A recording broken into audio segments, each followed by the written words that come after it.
हैं? हाँ, लेकिन इसीलिए तो कहा इंस्टॉल किया, चला के देखा है, समझ नहीं आ रहा था। हाँ, कुछ स्टेप्स थे जो फॉलो करने थे जिस वजह से, लेकिन वो स्टेप्स फॉलो करके देखे कि नहीं पहले? अच्छा, समझ में क्या नहीं आ रहा था? अच्छा, लॉग इन नहीं होता।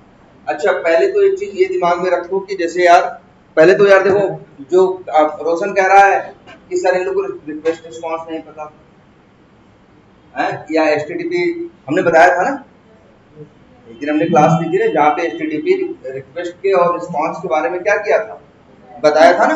यार देखो, कुछ नहीं है, ये तो पहली क्लास से बताते आ रहे हैं, ये तो तुमको अब समझना ही पड़ेगा कि भाई तुम्हें देखो, तुम बिना नेट के तो कुछ नहीं चलता ना।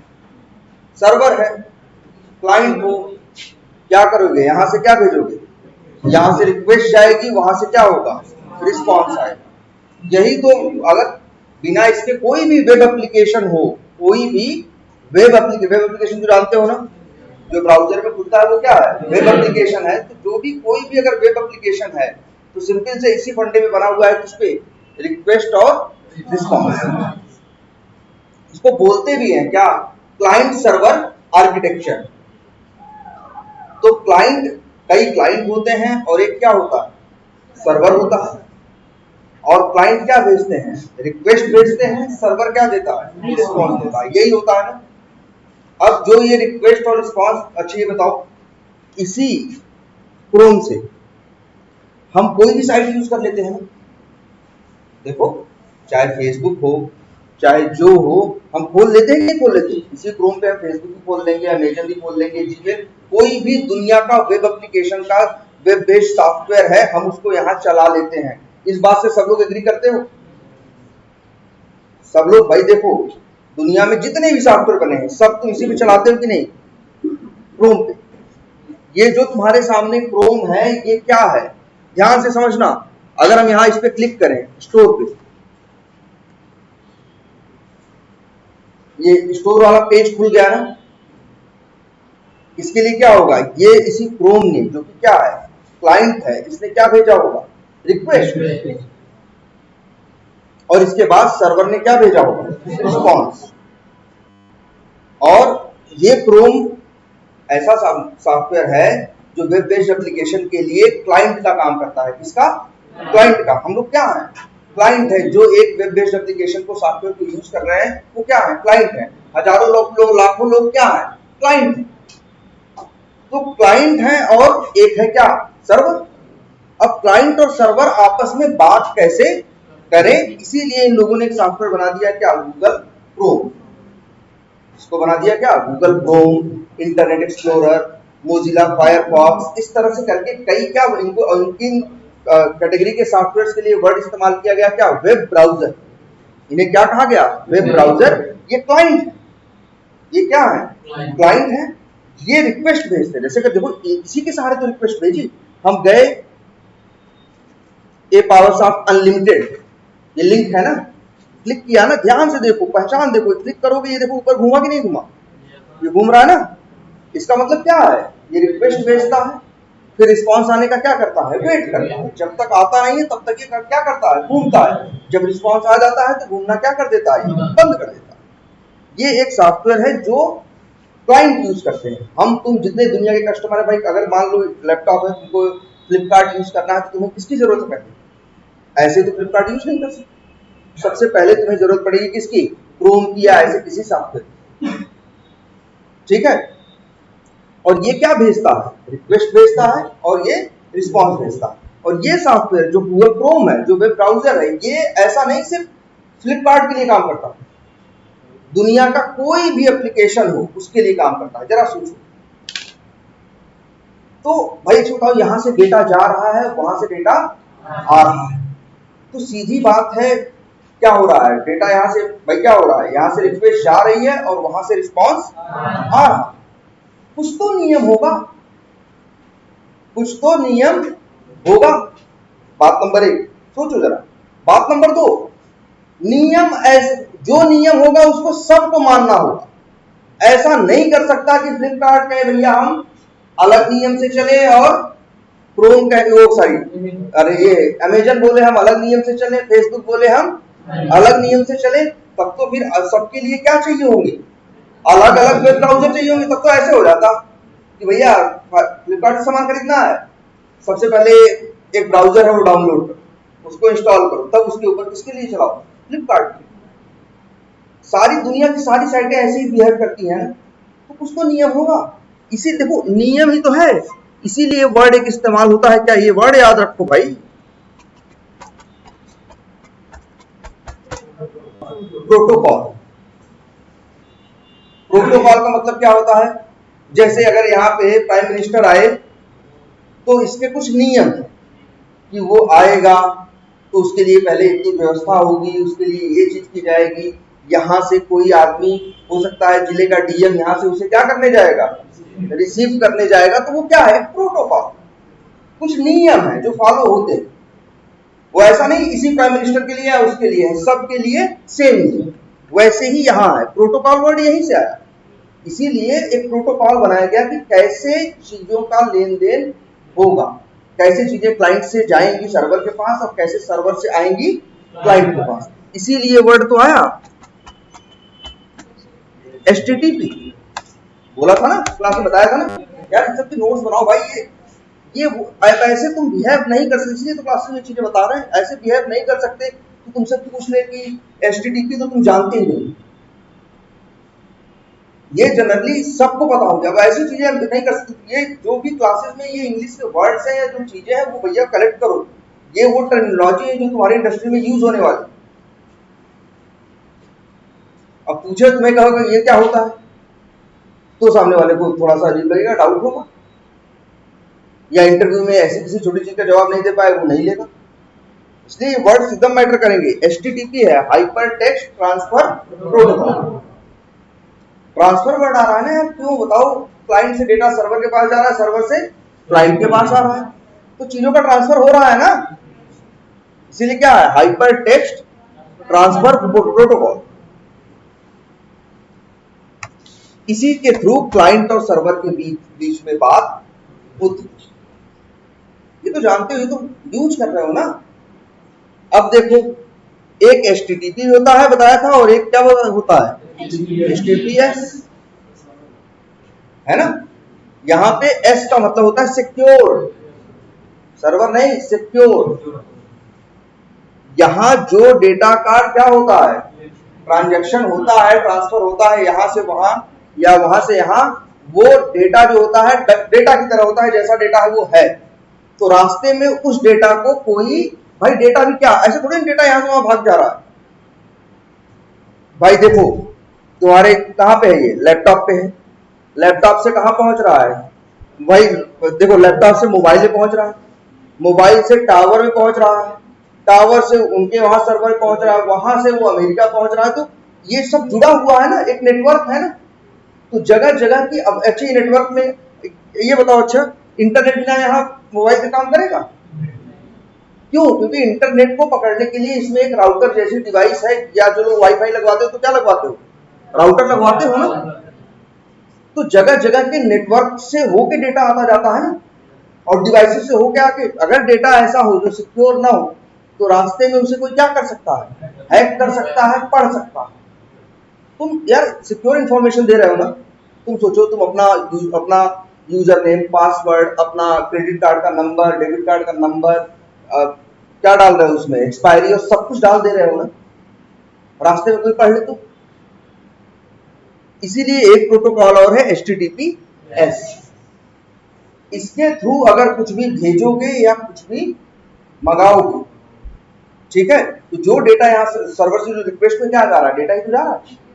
भाई तुम ही सोचो, रिक्वेस्ट क्या कर रहे हो, तुम जाते हो अगर वी टाइगर पे अकाउंट फिल करके सेव बटन में क्या कर देंगे, क्लिक कर लेंगे, तो तुम्हारी सारी इंफॉर्मेशन रिक्वेस्ट के थ्रू किससे पहुंचती है, सर्वर के पास पहुंचती है। सर्वर उन रिक्वेस्ट को जाके कहां स्टोर करता है, डेटाबेस में, ठीक है, और तुमको एक डिटेल पेज ओपन करके दे देता है रिस्पॉन्स, है ना। तो यही मान के चलो तुम्हारी क्या होंगी, रिक्वेस्ट होंगी, और साथ में क्या होंगे, रिस्पॉन्स, रिक्वेस्ट और प्लस रिस्पॉन्स। और यही है तुम्हारा क्या है, HTTP और HTTP। ये याद रखना भाई, इंटरव्यू पूछते हैं, बड़ी बहुत छोटी सी चीज है जो शायद 10वीं 11वीं के बच्चों को पढ़ाए जाते हैं कंप्यूटर, उसमें भी ये चीज लिखी होगी। एक चैप्टर होगा और वहां HTTP लिखा होगा, जानते हो कि भाई क्या है, याद रखना ये। और ये HTTPS का मतलब क्या है, डेटा सिक्योर्ड है। सिक्योर्ड का मतलब क्या है, डेटा इंक्रिप्टेड है। एक वर्ड ये देखो भाई, ये सब वर्ड लिखो और उसको फिर जाके ढूंढो अपनी तरफ से।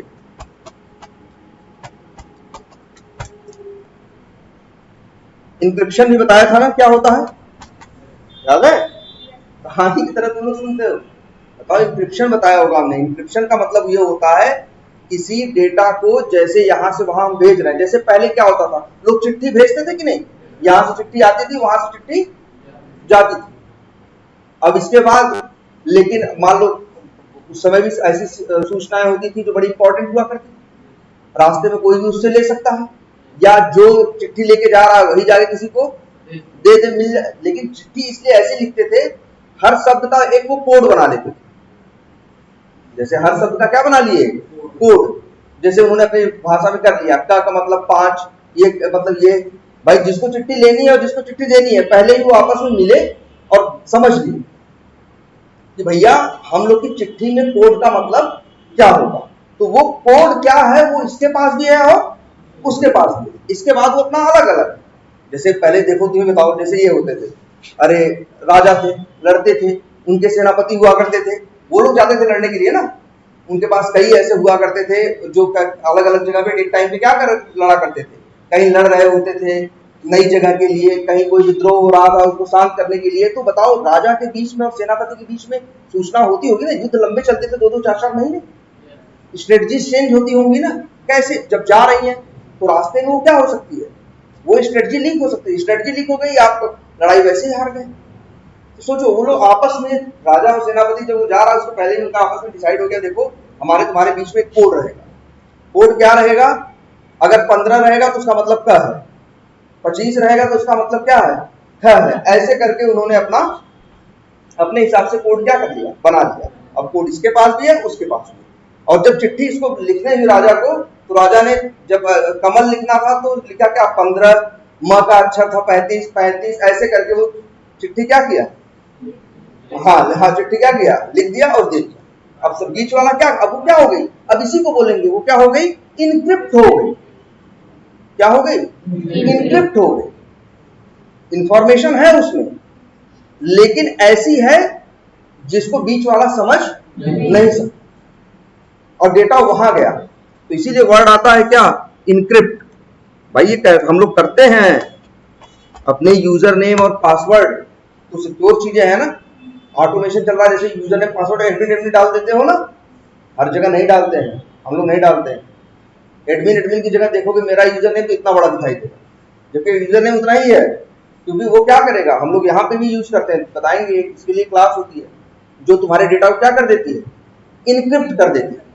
तो यहाँ ऐसा लिखा रहेगा कि मेरा कोई कोड देख भी ले तो समझ नहीं पाएगा यूजर नेम क्या है और पासवर्ड क्या है। वैल्यू कुछ अजीब सी रहेगी, है एडमिन, और रहेगा कुछ 35 अक्षर का ANPQ 3-5 AB, इस तरह से करके लिखा रहेगा, किसी के समझने वाली चीज वो नहीं है। तो उसे क्या बोलते हैं, डेटा को इनक्रिप्ट कर देना। इसके बाद जैसे जब उसके पास चिट्ठी पहुंचती थी तो उसके पास वो था फॉर्मूला, वो सेनापति निकालता होगा। अब वो चिट्ठी उस हिसाब से पढ़ता होगा, 15 देखता होगा, समझ जाता होगा मतलब क्या है, कर। इस तरह से करके आधे घंटे में वो चिट्ठी क्या कर लेता होगा, पढ़ लेता होगा। और इसी भाई एक मिनट, इसको बोलते हैं क्या, डिक्रिप्ट करना। ये दो वर्ड होते हैं भाई, इनक्रिप्ट होगा और साथ में क्या होगा, डिक्रिप्ट होगा। पढ़ तो वैसे वो भी नहीं पाएगा ना, उसके पास भाई किसी और को मिलेगा तो दिक्कत क्या होगी, वो चिट्ठी बीच में कोई और पा गया तो वो क्या करेगा, इनक्रिप्ट तो कर लेगा, और सर इनक्रिप्टेड है वो, लेकिन वो डिक्रिप्ट नहीं कर पाएगा। वो इनक्रिप्ट, भाई चिट्ठी कैसी है, इनक्रिप्टेड है, उसको कोई वो क्या नहीं कर पाएगा। अब यहां वर्ड आता है क्या, डिक्रिप्ट। डिक्रिप्ट कौन कर पाएगा, जिसके पास वो कोड होगा, समझने का जो कोड होगा, जिसके पास वो लॉजिक होगा, वही इसको क्या कर पाएगा, डिक्रिप्ट कर पाएगा।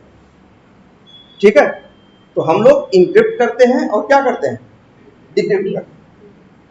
कोई भी इंफॉर्मेशन, तो ये आगे हम दिखाएंगे आपको कि हम लोग अपने आप करेंगे। जो यूजर नेम है, पासवर्ड है, ये नॉर्मल नहीं रहेगा, कैसा रहेगा, इंक्रिप्टेड रहेगा। मेरे पास एक कोड रहेगा, उस कोड के सहारे हम उसे क्या करेंगे, डिक्रिप्ट करेंगे और फिर हम उसको क्या करेंगे, यूज करेंगे। हाँ नहीं देखो, अच्छा ये तो समझ में आती है सबको। पहले बताओ, क्लाइंट और सर्वर।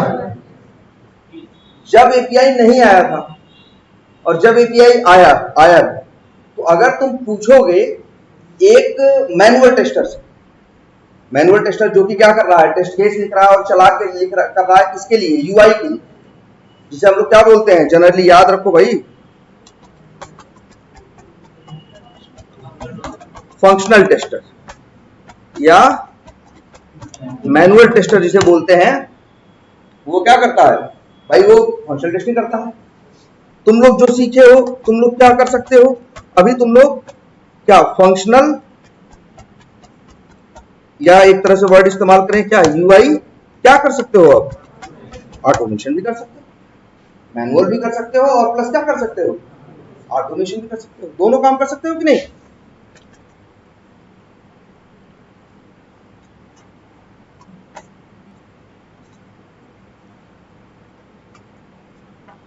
हाँ, तो ये दो काम कर सकते हो। तो जानते हो सर्वर, अच्छा इन दोनों टाइप के टेस्टिंग में, ये देख रहे हो जो दोनों लिखा है, ये टेस्टिंग की किस कैटेगरी में आते हैं, ब्लैक बॉक्स टेस्टिंग। दोनों चीज भाई, वही मैनुअल कर रहे थे और उसी का आप क्या करना जानते हो, ऑटोमेशन। तो तुम क्या कर रहे हो, ब्लैक बॉक्स टेस्टिंग कर रहे हो। ब्लैक बॉक्स टेस्टिंग क्यों करते हैं, डेवलपर के कोड में क्या है क्या नहीं है, सर्वर पे क्या है, इससे तुम्हें कोई मतलब नहीं। तुम यूआई पे ही चीजें करते हो और यूआई पे ही रिजल्ट देख के वेरीफाई करते हो चीजें सही चल रही है कि नहीं सही चल। आप पीछे जावा में एप्लीकेशन बना है कि पाइथन में बना है, डेवलपमेंट हुआ है ना उसका, किस लैंग्वेज में उसका डेवलपमेंट हुआ है, कौन सा फ्रेमवर्क उन्होंने यूज किया है, किसी बात से आपको कोई मतलब नहीं।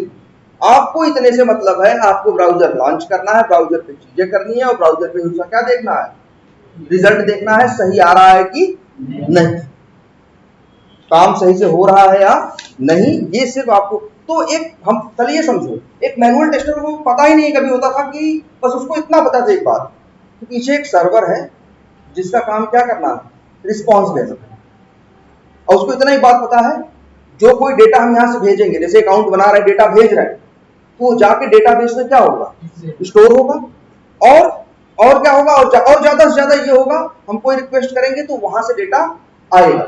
जैसे देखो, अगर हम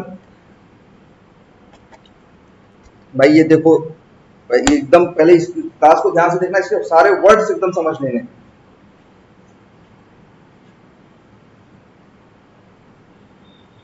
ये देखो यहां क्या कर रहे हैं, देखो ध्यान से, यूजर नेम है और क्या है, पासवर्ड है, डाले। देखो अभी कोई रिक्वेस्ट नहीं गई, अभी तुम्हारे लिखने से कोई रिक्वेस्ट नहीं गई। जब तुमने क्या किया, साइन इन बटन पे क्लिक किया, और पहचान है यार, ये ऊपर घूमने लगता है। जब रिक्वेस्ट जाती है तो रिस्पांस आने में टाइम लगता है ना, भले सेकंड भर का टाइम लगे, लेकिन क्या होगा, टाइम लगेगा ना, तो उतनी देर वो घूमेगा। जैसे ही आ जाएगा वैसे क्या हो जाएगा, रुक जाएगा। कोई पेज ज्यादा बड़ा है, ज्यादा हैवी है, तो उसको लोड होने में क्या लगेगा, ज्यादा टाइम लगेगा।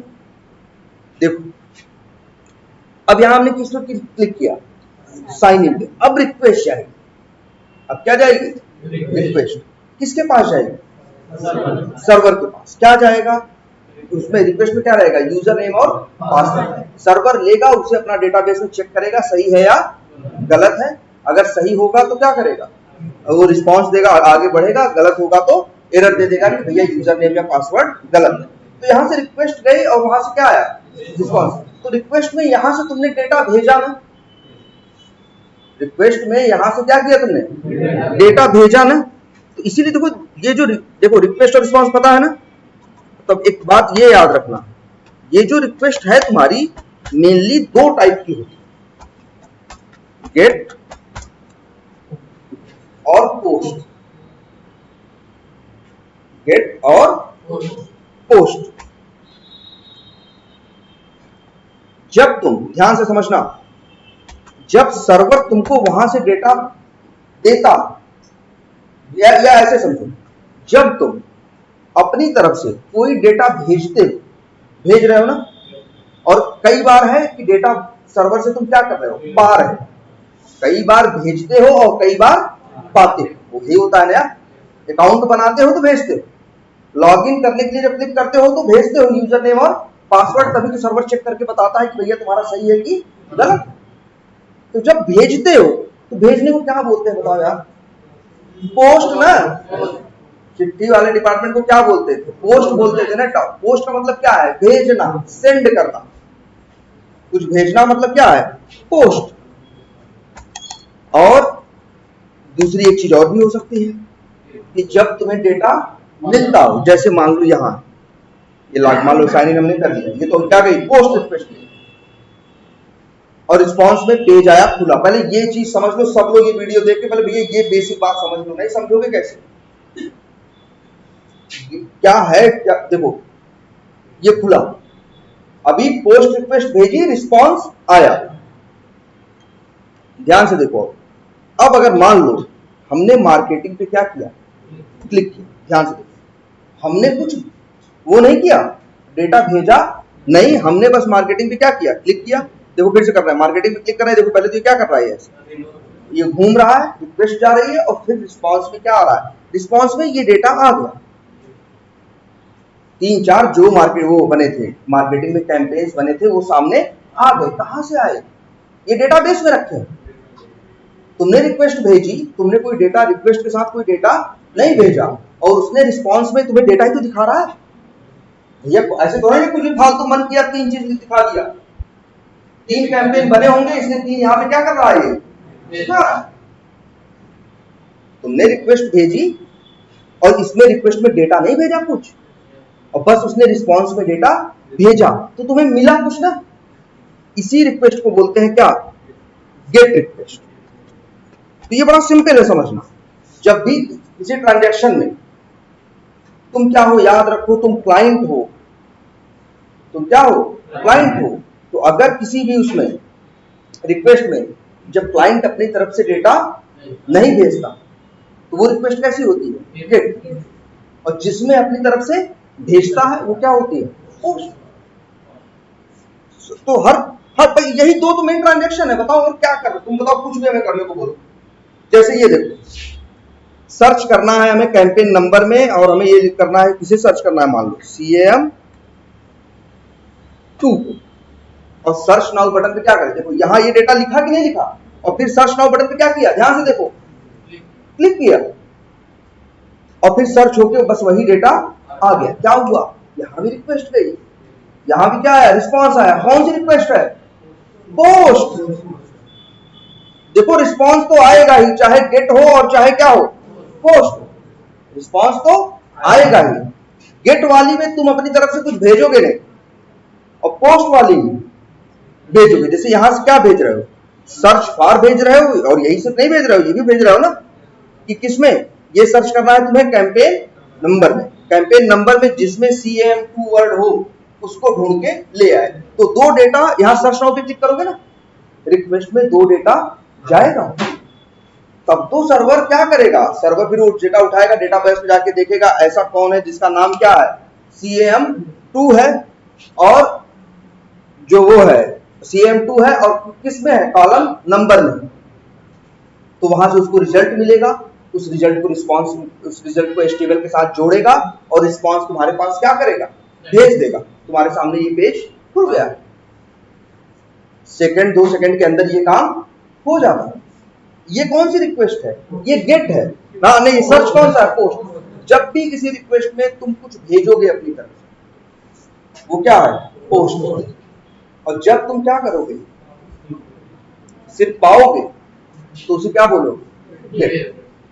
और बाद में एक चीज और बता दें, इसी पोस्ट के 2-3 और चाइल्ड बनाए गए। जैसे देखो कई बार क्या होता है, हम डेटा भेजते हैं, ध्यान से समझना, कुछ नया क्रिएट करने, कुछ क्या करने के लिए, नया क्रिएट करने के लिए। और कई बार ध्यान समझना इस बात को, कई बार आप क्या करते हैं, कई बार क्या क्या बता, हाँ कई बार हम क्या करते हैं, जैसे हम अकाउंट बनाते हैं और कई बार तो हम करते हैं ना, अकाउंट को एडिट करते हैं, जाके वहां कोई इंफॉर्मेशन क्या करते हैं, बदल देते हैं। जैसे आधार है, एक तो है क्या बनवाते हो और इसके बाद क्या करवाते हो, अपडेट करवाते हो ना। तो पोस्ट में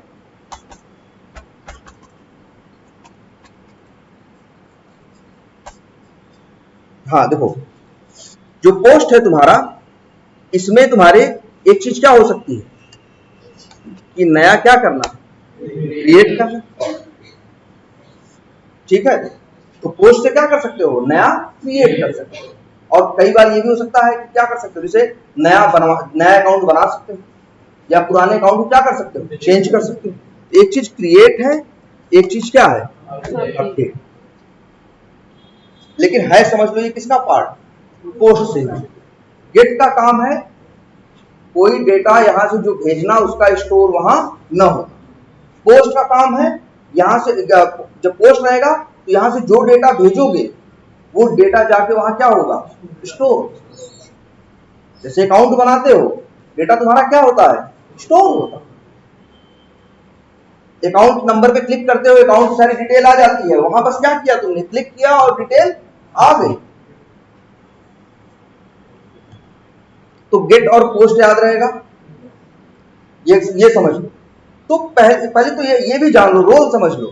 एक मैनुअल टेस्टर को, एक फंक्शनल टेस्टर को मतलब नहीं था सर्वर पे क्या कहानी चल रही है और क्या कहानी नहीं चल रही। पहले यही बिना एपीआई के होता था।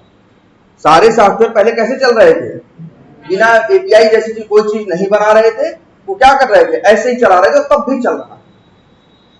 बाद में किसी ने एक कंसेप्ट की यूज बनाया, क्या, किसका, एपीआई का। और ये लोगों को क्या आया, पसंद आया। ये लोगों को क्या आया, पसंद आया। हाँ वही करें। और ये चलो बताते हैं, पहले ये समझो कि एपीआई क्या किया गया, लाया गया, और ये लोगों को क्या आया, पसंद आया। तो डेवलपर्स ने क्या करना शुरू किया, एप्लीकेशंस में एपीआई का यूज करना, एपीआई बना के काम करना क्या शुरू किया। लेकिन कहां किया ये, सर्वर पे ना। अब भी जो एक मैनुअल टेस्टर है या एक जो फंक्शनल टेस्टर ऑटोमेशन वाला है, उसको ये पता भी नहीं चला कि एपीआई आई या एपीआई नहीं। भाई उसके लिए तो पहले भी क्रोम पे चीजें चल रही थी, उसके लिए आज भी क्रोम पे चीजें चल रही है। भाई वो ब्लैक बॉक्स टेस्टर है ना, उसे नहीं मतलब होता सर्वर पे क्या चल रहा है, उसको इतना मतलब है भैया हम यहाँ से रिक्वेस्ट जो चीज करें भाई, करेंगे तो क्या होगा, रिक्वेस्ट जाएगी, रिस्पॉन्स में सही काम होना चाहिए। बस उसको इतना पता है। भाई तुम्हारी अभी तक की जो मैनुअल टेस्टिंग और ऑटोमेशन टेस्टिंग है यही तो है, तो उसे पता भी नहीं चलेगा पहली बात तो एक मैनुअल टेस्टर को या एक ऑटोमेशन टेस्टर को कि पहले एपीआई यूज होता था और अब एपीआई यूज नहीं होता। लेकिन कहाँ ये जो एपीआई वर्ड आया किसके लिए आया, सर्वर के लिए आया। इसके लिए आया, ध्यान से समझो, किसके लिए आया, ठीक है। और एक वर्ड याद रखो, सर्वर के लिए एक वर्ड और इस्तेमाल करते हैं, क्या, बैकएंड। जैसे दो चलते हैं ना एक वर्ड, क्लाइंट सर्वर, वैसे ही एक वर्ड चलता है, बिल्कुल ये वर्ड याद रखना, फ्रंट एंड और बैक एंड। फ्रंट एंड का मतलब यूआई की बात हो रही है, क्लाइंट की बात हो रही है। बैक एंड का मतलब पीछे किसकी बात हो रही है, सर्वर की बात हो रही है, पीछे कोड की बात हो रही है जो डेवलपर ने लिखा है। तो ये और एपीआई से वही तो कह रहे हैं, तुम्हें पता भी नहीं चलता, ना कस्टमर को पता चलेगा।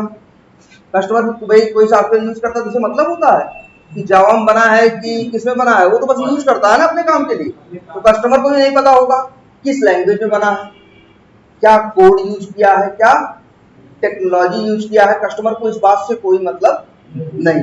एपीआई यूज किया है या एपीआई यूज नहीं किया है, इसको मतलब नहीं।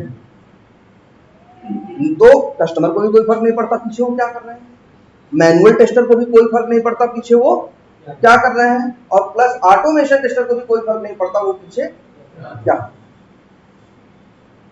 और पीछे उन लोगों ने, ध्यान से देखो, पीछे उन लोगों ने कहां पे, सर्वर पे, जो डेवलपर्स हैं ढेर सारे, जो डेवलपर्स हैं उन लोगों ने क्या लिखा है, कोड लिखा, और वही कोड सर्वर पे रखा गया है, जो 24 घंटे ऑन है, 24 घंटे इंटरनेट से क्या है, कनेक्टेड है, जहां पावर बैकअप की पूरी व्यवस्था है, जहां हर चीज की व्यवस्था है कि किसी भी तरीके से डाउन नहीं होना चाहिए। अगर फ्लिपकार्ट का सर्वर बंद हो जाए, अगर उनके यहाँ 10 मिनट की लाइट चली जाए तो सर्वर बंद हो गया ना, रिक्वेस्ट को कौन मैनेज कर रहा था, सर्वर ही ना। सर्वर भी क्या है, तो कोई आदमी बैठा है, वो भी तो एक कंप्यूटर है, बहुत बड़ा कंप्यूटर है, बड़ा पावरफुल कंप्यूटर है, बस इतनी बात।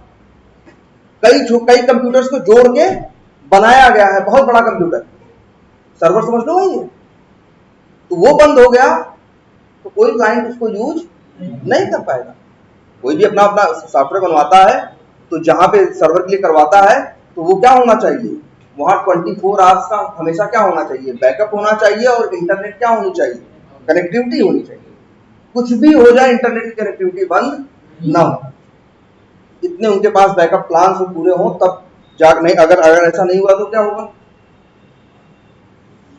अगर ऐसा नहीं हुआ भाई, सर्वर बंद हुआ तो सब काम ठप। तुम खोलोगे flipkart.com डालोगे और कहेगा this page can not be display, खोलता कौन, सर्वर ही तो देता। तो जानते हो, और सर्वर पे अच्छा है, ये इतनी बात समझ में आ गई। अब इतनी बात एक छोटी सी और समझ लो, सर्वर पे कोड क्या लिखा होगा। अब चलो ये तो बात हो गई कि पता नहीं है, लेकिन अब जानने की कोशिश करते हैं कि आखिर सर्वर पे होगा क्या, या जिसको हम बैकएंड बोल रहे हैं, बैकएंड में होता क्या क्या। तो सबसे पहले देखो 4 5 6 मान लो टीम में 6 क्या है, डेवलपर। तो जो 6 डेवलपर क्या करेंगे, कोड लिखेंगे ना उस एप्लीकेशन को बनाने के लिए। तो क्या होंगे, मान के चलो डेवलपर होंगे, और कौन होगा, डिजाइनर होगा, डेवलपर होगा, और क्या होगा, डिजाइनर होगा। डिजाइनर का काम तो है यूआई बनाना, और डेवलपर का काम होगा सॉफ्टवेयर क्या करना, डेवलपर का काम होगा कोड लिखना। क्या करेगा डेवलपर, कोड लिखेगा। कोड कहां रखा जाएगा, सर्वर। अच्छा उस दिन हमें बताया तो तुम लोगों को एक चीज और, उस क्लास को भैया ढंग से करो, उसमें से 4 5 6 इंटरव्यू क्वेश्चन है जो क्लास बताई है उसमें। वहां भी क्या कर रहे हैं, डेवलपर्स कोड लिखने के बाद एक सर्वर पे, फिर उस सर्वर पे टेस्ट करने के बाद कहां रख रहे हैं, पहले देखो, पहले डेव सर्वर पे, फिर कहां क्यूए सर्वर पे, फिर यूएटी सर्वर पे, फिर स्टेजिंग सर्वर पे, और इसके बाद कहां, प्रोडक्शन सर्वर। तो भाई सीधी बात है, डेवलपर का कोड वहीं सर्वर पे क्या कर देते हैं, रख देते हैं। अच्छा तो क्या होता है, डेवलपर का कोड होता है सर। कोड में क्या होगा, बोलो। अच्छा डेटाबेस देखा कि नहीं तुम लोगों ने, एक आध क्लास देखी है ना, 1 2 क्लास देखी थी तुम लोगों ने। वहां कुछ क्वेरी लिखी होगी, एक लिखी होगी सेलेक्ट करके, तो जो ऐसी क्वेरी लिखी होगी वो ऐसा डेटा वो डेटाबेस से उठा के लाया होगा, लाया था। और शायद एक क्वेरी और भी लिखी होगी इंसर्ट वाली, इंसर्ट, और उसमें डेटा दिया होगा, वो डेटा जाके डेटाबेस में क्या हो गया होगा, स्टोर। अब समझो सर्वर पे क्या है। पहली बात तो ऐसा नहीं, डेवलपर कोड में बहुत बड़ी चीज है, सिर्फ सोचो कुछ नहीं खास है। डेवलपर ने वहां क्या लिखा है, जावा में कोड लिखा है, उस कोड में इतना ही है सिर्फ कि यहां से क्या जाती है, रिक्वेस्ट जाती है। रिक्वेस्ट कहां पहुंचती है, सर्वर के पास। सर्वर के पास डेवलपर का कोड है। कोड का मतलब क्या है यार, क्लास बनी होंगी और क्या बने होंगे, मेथड बने होंगे। रिक्वेस्ट के हिसाब से उन्हीं में से कोई मेथड क्या होता है, कॉल होता है। उस मेथड के अंदर क्या लिखा होगा, जैसे मान लो तुमने रिक्वेस्ट भेजी, क्या तुमने मान लो क्लिक कर दिया, क्या ध्यान से देखो, कैंपेन्स नाम के लिंक पे तुमने क्या कर दिया, क्लिक कर दिया, तो सारे कैंपेन्स तुमको दिखाई देने लगे। हुआ कि नहीं हुआ, जानते हो क्या तुमने भेजा यहाँ पे, एक रिक्वेस्ट भेजी। कैसी रिक्वेस्ट भेजी, गेट रिक्वेस्ट भेजी। सर्वर पे डेवलपर का लिखा हुआ एक कोड है, मेथड है यार, और जानते होगा मेथड का कुछ नाम होगा, मेथड का क्या होगा, कुछ नाम होगा।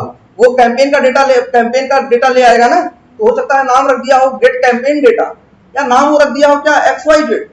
अंदर क्या कोड लिखा होगा, वो अंदर इतना ही कोड लिखा होगा कि यहां से जो रिक्वेस्ट गई उसके हिसाब मेथड का क्या करता होगा अंदर। अच्छा, ये सारे कैंपेन कहां बन के रखे हुए हैं, डेटाबेस में, इसमें बने हुए हैं डेटाबेस। देखा है डेटाबेस आपने, टेबल जैसा होता है, टेबल जैसा होता है, वही तो होता है ना डेटाबेस।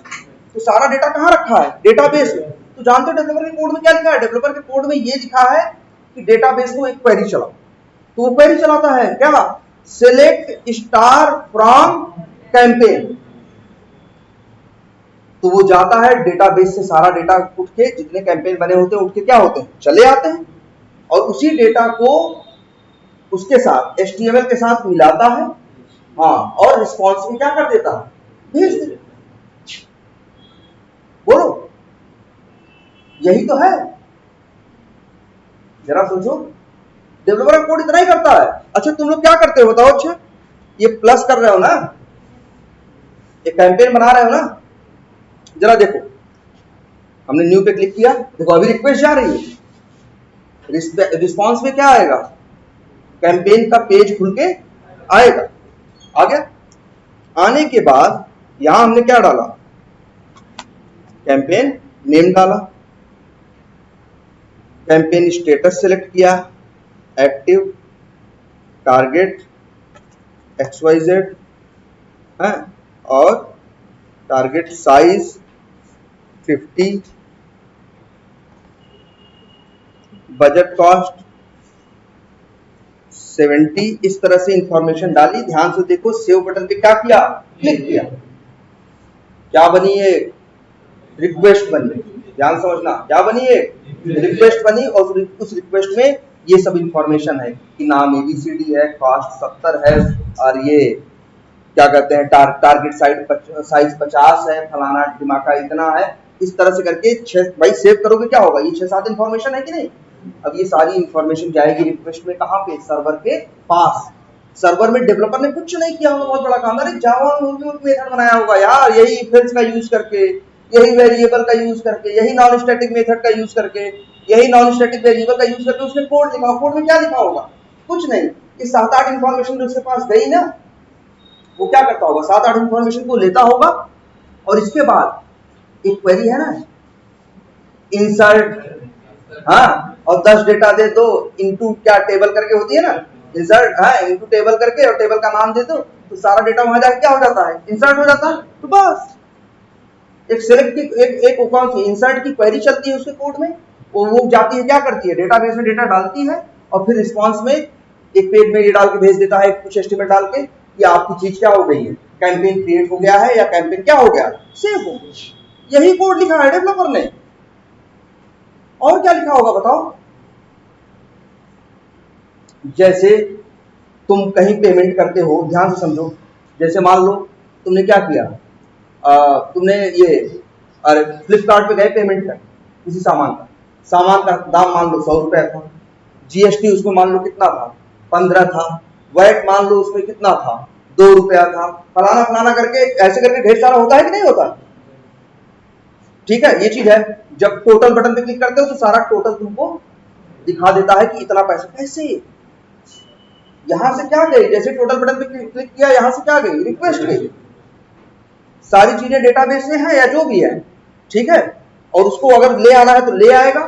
ठीक है, टोटल वहां गया, अंदर क्या होगा, उसका एक कोड होगा, कोड में वो इन चीजों को क्या कर रहा होगा, आपस में जोड़ रहा होगा, और जोड़ने के बाद तुम्हें क्या कर दे रहा होगा, रिटर्न कर दे रहा होगा। वो रिस्पॉन्स में क्या दे रहा होगा, भेज दे रहा होगा, और तुमको दिख जाता है टोटल अच्छे इतना। कुछ नहीं है, पहले ये दिमाग में रख लो, HTTPS, request response, client server बोलो, फ्रंट एंड बैक एंड बोलो। पहले तो ये है कि भाई ये सर्वर के पीछे है, बस इतना ही काम सर्वर पे करना है डेवलपर को, समझे ना। तुम्हारी रिक्वेस्ट के हिसाब से या तो जाके डेटाबेस में डेटा क्या कर देना है, डाल देना है, या तो डेटाबेस से डेटा क्या कर लेना है, निकाल लेना है। 2 काम। तीसरा, या तो डेटाबेस में जाके डेटा क्या कर देना है, चेंज कर देना है। जैसे राहुल का अकाउंट पहले से बना हुआ है लेकिन राहुल का गलत नंबर था तो नंबर उसने क्या कर दिया, अपडेट बटन पे क्लिक करके, एडिट बटन पे क्लिक करके चेंज करके सेव किया, क्या हुआ, रिक्वेस्ट गई, डेवलपर कुछ नहीं कर रहा है। अपडेट की भी तो क्वेरी होती है यार, सेलेक्ट की भी होती है, इंसर्ट की भी और अपडेट की भी, कुछ नहीं कर रहा है डेवलपर, बस क्या कर रहा है, तुम्हारे डेटा को लेके क्वेरी चला के या तो डेटाबेस में क्या कर दे रहा है, चीज अपडेट कर दे रहा है, या तो वो तुम्हें क्या कर रहा है, रिस्पॉन्स में दे रहा है, या तो तुम्हारी चीज जाके डेटाबेस में नया क्रिएट कर दे, यही काम कर रहा है। और चौथा क्या करता है, डिलीट कर देता है, तो डिलीट की भी तो क्वेरी होती है। यही 4 काम ही है, डेवलपर बस यही कर रहा है, समझ लो। तुम्हारे रिक्वेस्ट पे वहां रिस्पॉन्स देने के लिए ये सब ड्रामा करता है वो, कि कभी जब डेटा डालना होता है तो इंसर्ट वाली क्वेरी चला देता है, और उसने पहले ही क्वेरी सब कुछ कोड में लिखी होती है, जैसे रिक्वेस्ट जाती है उसका कोड मेथड क्या होता है, कॉल होता है, वो कोड चलता है और डेटा जाके वहां क्या हो जाता है, स्टोर, या डेटा वहां से उठ के चला आता है, या डेटा वहां का जाके क्या कर देता है, चेंज कर देता है, या डेटा वहां से जाके क्या कर देता है, डिलीट कर देता है। डिलीट भी तो होता है ना, रिकॉर्ड बनाए हो चाहो तो रिकॉर्ड को क्या कर दो, डिलीट। बात समझ में अब आ रही कुछ? तो ये पहले दिमाग से निकाल दो कि डेवलपर का कोड कोई बहुत बड़ा कोड है या कोई बहुत मुश्किल है, तुम्हारा अगर मन करे तुम भी कर सकते हो, कोई बहुत मुश्किल नहीं, जितना जानते हो यही जावा है, यही अगर जावा में डेवलपमेंट करोगे तो सब कुछ यही है, यही क्लास बनाओगे, यही मेथड बनाओगे, यही नॉन स्टैटिक वेरिएबल होगा, यही स्टैटिक वेरिएबल होगा, लोकल वेरिएबल होगा, इफ कंडीशन होगी, फॉर लूप होगा, डू व्हाइल होगा, स्ट्रिंग होगा, नंबर्स होंगे, और क्या होगा, और वो बस इतना ही कर रहा है, हमारी रिक्वेस्ट के हिसाब से क्वेरी चला के डेटा या तो डाल रहा है, या तो ले आके दे रहा है, या तो जो कर रहा है बस इतना कर रहा है। इतनी बात समझ में सबको आई? लेकिन पहले टेस्टर को, मैनुअल टेस्टर को या फंक्शनल टेस्टर को इस बात से कोई वास्ता सरोकार नहीं था कि सर्वर पे क्या चल रहा है और क्या नहीं चल, उसे तो बस यूआई की चीजें चला के दे। भाई उसे पता है कि अगर हम एक वो बनाएंगे, क्या बनाएंगे, कैंपेन बनाएंगे, हम सेव करेंगे तो अगले पेज पे क्या होगा भाई, अगले पेज जाएगा, सेव होगा, अगले डिटेल पेज पे हमको ये सेव्ड इंफॉर्मेशन दिखाएगा, हम बंद भी कर दें, बाद में जब भी हम इस कैंपेन नेम से इसको क्या करेंगे, सर्च करेंगे तो आएगा, अगर बना हुआ होगा, अगर गया होगा, सही से काम किया होगा, इसने बनाया होगा तो आएगा, अगर नहीं बनाया होगा तो नहीं आएगा। तो हम टेस्ट कर लिए ना कि चीज सही चल रही है या नहीं। ये कौन काम कर रहा था, फंक्शनल टेस्टर या मैनुअल टेस्टर? सर्वर के कोड से हम लोगों को कोई मतलब नहीं था। सर्वर के कोड से अगर किसी को मतलब था, उन लोगों के लिए एक वर्ड इस्तेमाल किया गया, क्या, देखो हम लोग कहां टेस्टिंग कर रहे हैं, यूआई पे, मतलब कहां, क्लाइंट पे। हम टेस्टिंग कहां कर रहे हैं, क्लाइंट पे, हमें सर्वर से मतलब नहीं है। तो ये देखो, इसीलिए हम लोग क्या कहे गए, ब्लैक बॉक्स टेस्टर। अब एक कहते हैं जो सर्वर पे जाके जो कोड है भाई, सर्वर पे क्या है, कोड है, वही कोड सब कर रहा है, चाहे डेटा डिलीट कर रहा है, चाहे ले आ रहा है, चाहे डाल रहा है, सब कौन कर रहा है, सर्वर पे रखा कौन कर रहा है, कोड कर रहा है। तो कुछ लोग ऐसे आए कहे कि हम आपके कोड को भी टेस्ट कर देंगे, हम आपका कोड टेस्ट करके बताएंगे कि आपका कोड सही है या आपका कोड क्या है, गलत है। इन्हीं लोगों को क्या कहा गया, व्हाइट बॉक्स टेस्टिंग कही गई इसे, और इन्हीं को क्या बोला गया, व्हाइट बॉक्स टेस्टर। तुम मैनुअल टेस्टर हो या तुम जो सेलेनियम अभी जानते हो, फंक्शनल ऑटोमेशन जानते हो, तुम यूआई ऑटोमेशन जानते हो और मैनुअल टेस्टिंग जानते हो, दो चीज जानते हो बस तुम। अभी भी तुम कैसे टेस्टर हो, ब्लैक बॉक्स। भले तुम कोड लिखते हो ऑटोमेशन का, लेकिन जिस एप्लीकेशन को टेस्ट कर रहे हो उसकी इंटरनल चीजों से तुम्हें मतलब नहीं है, तुम्हें कोई मतलब नहीं कि वो पीछे क्या करते हैं और क्या नहीं करते। लेकिन एक टेस्टर्स और कौन आए, व्हाइट बॉक्स टेस्टर्स। ये डायरेक्ट जो कोड सर्वर पे डाला जा रहा है, ये डायरेक्ट कोड को ही टेस्ट करेंगे और बताएंगे कि आपका कोड, भाई अगर सब कोड में गलती होगी तो चीज तो गलत ही चलेगी ना। आखिर मेरे रिक्वेस्ट पे कोड ही तो काम करता है, अगर कोड में गलत हुआ तो गलत काम करेगा। अगर कोड में गलती हुई तो व्हाइट बॉक्स टेस्टर क्या करते थे या क्या करते हैं, वो कोड को टेस्ट करते हैं, कोड को ही टेस्ट कर देते हैं कि कोड सही लिखा है या गलत। लेकिन ऐसे टेस्टर्स कितने हैं, न के बराबर, मतलब आधे % भी नहीं। इनका ये मत समझना कि बहुत बड़ा मुश्किल काम है, उतना ये काम अच्छा नहीं है, फायदे का नहीं है। इसलिए वजह से व्हाइट बॉक्स टेस्टर्स दुनिया में क्या है, बहुत कम है। व्हाइट बॉक्स टेस्टर क्या होता है, बस कुछ नहीं, जैसे मान लो जावा में तुम्हारा एप्लीकेशन बन रहा है, व्हाइट बॉक्स टेस्टर क्या करेगा, तुम्हारा कोड टेस्ट करेगा ना। तो भैया कोड जावा में लिखे कोड को टेस्ट करने के लिए जावा आनी चाहिए ना। अगर मान लो एप्लीकेशन किसमें बना है, डॉटनेट में बना, डॉटनेट जिसकी लैंग्वेज क्या है, सी शार्प, तो उसको अगर उसकी कोई कौन क्या करेगा, व्हाइट बॉक्स टेस्टिंग करेगा या उसका कोड टेस्ट करेगा, तो उसे भी तो डॉटनेट आनी चाहिए, तब तो बताएगा भैया सही है कि क्या है, ये गलत है। तो बस वो पता होनी चाहिए, डॉटनेट आपको पता हो तो आप भी व्हाइट बॉक्स टेस्टिंग क्या कर सकते हो, कर सकते हो। लेकिन ये उतनी फायदे की चीज नहीं है, इस वजह से ये होती बहुत कम है। मैक्सिमम जो होती है क्या, जो तुम लोग करते हो क्या, ब्लैक बॉक्स टेस्टिंग होती है। क्लियर है ये बात। अब देखो, अब बाद में क्या हुआ, सर्वर पे कोड है ना, कुछ और ज्यादा नहीं जाए ना, सर्वर पे उन लोगों ने अपना कोड लिखने की स्टाइल बदल दी। पहले भी वही कोड लिख रहे थे कि डेटाबेस से या तो ले आ रहे थे, या तो डेटाबेस में क्या कर रहे थे, डाल रहे थे, या तो अपडेट कर रहे थे, या तो डिलीट कर रहे थे। अब भी वही कर रहे थे, लेकिन अपनी उन्होंने क्या क्या कर दिया, स्टाइल बदल, चेंज कर। एक नया वर्ड आया, ध्यान से देखो, या एपीआई तो होती है, एक वर्ड आया वेब एपीआई। ध्यान से समझो क्या वर्ड है, वेब एपीआई। एक वर्ड आया किसका, वेब एपीआई। तो उन्होंने बस क्या किया, ध्यान से समझो, या वेब एपीआई भी मत कंफ्यूज हो, सिंपल सा ये मान के चलो, सर्वर पे डेवलपर ने जो कोड लिखा था, जो कोड करने की स्टाइल थी, जावा में कोड लिख रहा था ना, अब भी जावा में कोड लिख रहा है, लेकिन उसने थोड़ी सी स्टाइल क्या कर दी, चेंज। और उसी, अब जिस फॉर्मेट में जिस तरह से डेवलपमेंट करना शुरू किया, उसने ये बोलना शुरू किया कि अब तो हम उस काम की क्या कर देते हैं, एक एपीआई बना देते हैं।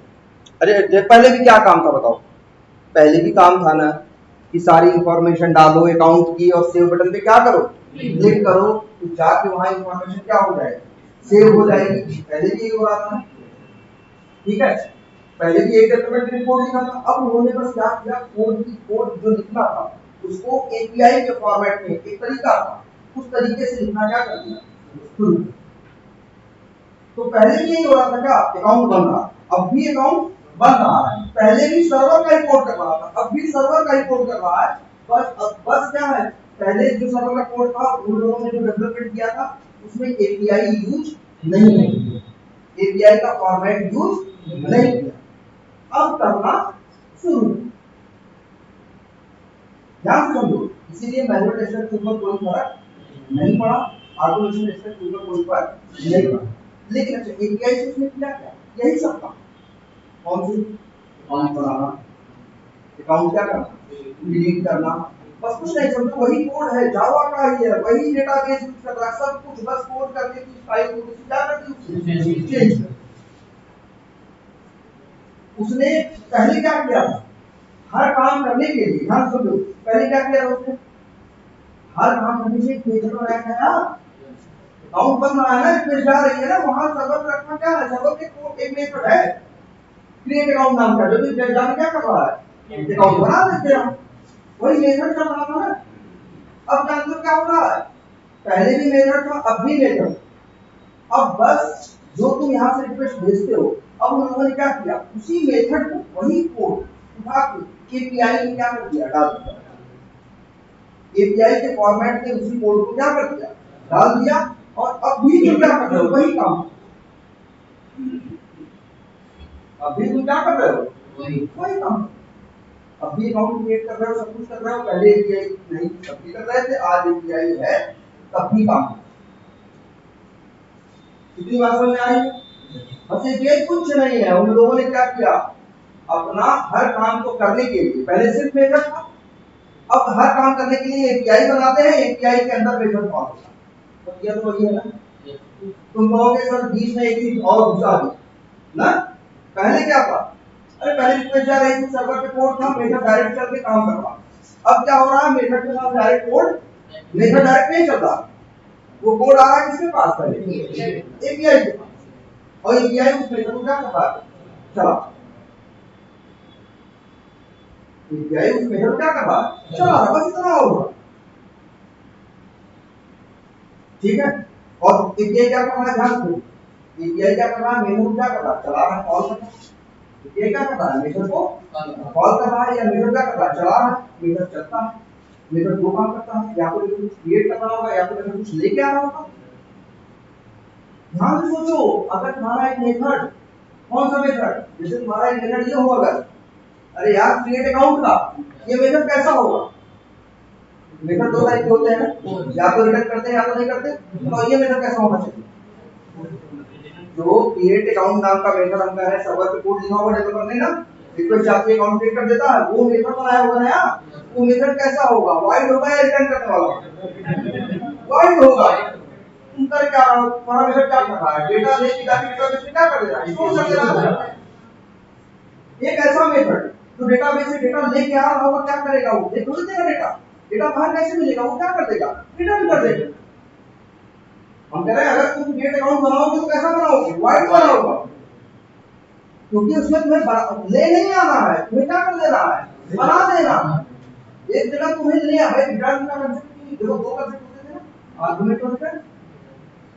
जहां कुछ चाहिए होता है उसके लिए क्या, आर्गुमेंट, और जो देना होता है उसके लिए क्या है, रिटर्न। अब क्रिएट अकाउंट में क्या करना है, सिर्फ बताना है ये नाम है, ये फलाना है, आठ इन्फॉर्मेशन भेजी और क्रिएट अकाउंट ने क्या किया, लिख दिया, वहां गया क्रिएट अकाउंट आपका एक मेथड था, वो क्या हुआ, चला, उसने ये आठ इन्फॉर्मेशन दी और डेटाबेस में जाके क्या कर स्टोर कर ली, लेकिन रिटर्न नहीं किया। एक देख रहा हो ना कि फैमिली एक्सेस करना, सारे फैमिली दिख जा रहे हैं, ये क्या है, ये भी एक मेथड बनाया होगा उन्होंने, मेथड का नाम ऐसा कुछ रखा होगा, क्या जानते हो, गेट कैंपेन, मेथड का नाम क्या रखा होगा, गेट कैंपेन, और उस मेथड के अंदर ये कोड लिखा होगा कि select star from campaign, select star from campaign, और जाते होंगे सारा डेटा कहां से उठाते होंगे, वहां से डेटाबेस से सारा डेटा क्या करते होंगे, उठाते होंगे, और उठाने के बाद उस डेटाबेस से क्या करेंगे, मेथड का नाम क्या होगा, बाहर चाहिए ना, क्या करते होंगे, रिटर्न कर देते होंगे यार। पहले यही हो रहा, अब बीच में कौन आ गया है, एपीआई है, वो कह रहा है जो रिक्वेस्ट भेजोगे वो कहेगा हमें रिक्वेस्ट दो, हम मेथड क्या कर देंगे, कॉल कर देंगे, और मेथड जो देगा हम तुमको वापस क्या करो, इसमें समय थोड़ा सा कह सकते हो कि एक लेयर क्या होगी, बढ़ गई, एक लेयर क्या होगी, बढ़ गई, लेकिन जो समय लगना था उसको स्पीड या फिर दूसरी चीजों से, इसके बहुत से फायदे भी हुए, जिसकी वजह से बहुत समय क्या हुआ, बच गया। इसीलिए जो ओवरऑल स्पीड है वो क्या हो गई, बढ़ी है, घटी नहीं। बात समझ रहे हो, तो एपीआई क्या है, बस समझ लो, इसलिए तो एपीआई के बारे में वर्ड बोला जाता है, ये क्या है, मिडिल लेयर, वर्ड इस्तेमाल होता है क्या, ये सब भाई वर्ड, भाई आपकी जिम्मेदारी है नेट पे जाके थोड़ा बहुत देखो, मिडिल लेयर, इसके लिए बोलते हैं कि एपीआई क्या है, मिडिल लेयर या मिडिल मैन, हाँ, या बिल्कुल मीडिएटर। अब बात कुछ समझ में आ रही है, पहले ये स्ट्रक्चर एक कागज की तरह बना के देख लो, अगर हम वैसे देखें तो जो हम खुद ही तुम्हें दिखाते हैं, लो ये क्या है, पहले ये देखो ध्यान से, मान लो ये लोग क्या है, ये तीन चार अलग अलग लोग हैं, तीन चार अलग अलग क्या है, कंप्यूटर, ठीक है, ये लोग क्या है, ये लोग क्लाइंट है, ये लोग क्या है, क्लाइंट है, ध्यान से देखो, ये तीनों क्या है,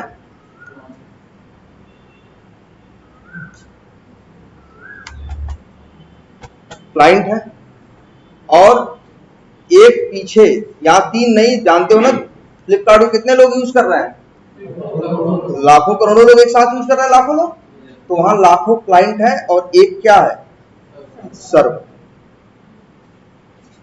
ये क्लाइंट हो गया, और क्या ये क्या हो गया भैया आपका सर्वर। क्या होता है ये भी देख लो, क्लाइंट से क्या होती है, रिक्वेस्ट। क्लाइंट से क्या जाती है? रिक्वेस्ट जाती है। किसके पास जाती है? ये मान लो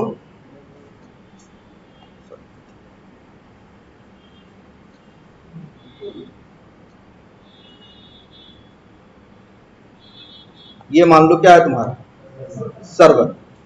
क्लाइंट से क्या जाती है फिर इसके पास? Request S. ये क्या गई? रिक्वेस्ट क्या हो सकती है? या तो गेट हो सकती है या तो पोस्ट। यही होगा ना? रिक्वेस्ट जाएगी या तो कैसी होगी? गेट होगी। गेट जिसमें डेटा सर्वर से आता है। पोस्ट मतलब जिसमें क्लाइंट का डेटा सर्वर पे जाके क्या होता है? स्टोर होता है, सेव होता है। कब होता है भाई? नया बनाते हो तब, नया अकाउंट बनाते हो तब भी जाके सेव होता है। कुछ चेंज करते हो तब भी जाके क्या होता है? सेव होता है। तो भैया ठीक है, ये रिक्वेस्ट है, गेट है और क्या है? पोस्ट। ये सर्वर। सर्वर पे मान लो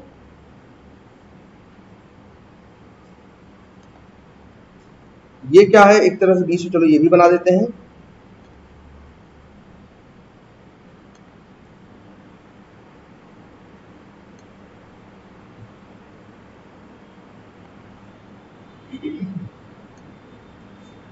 ये लिख देते हैं डेव कोड।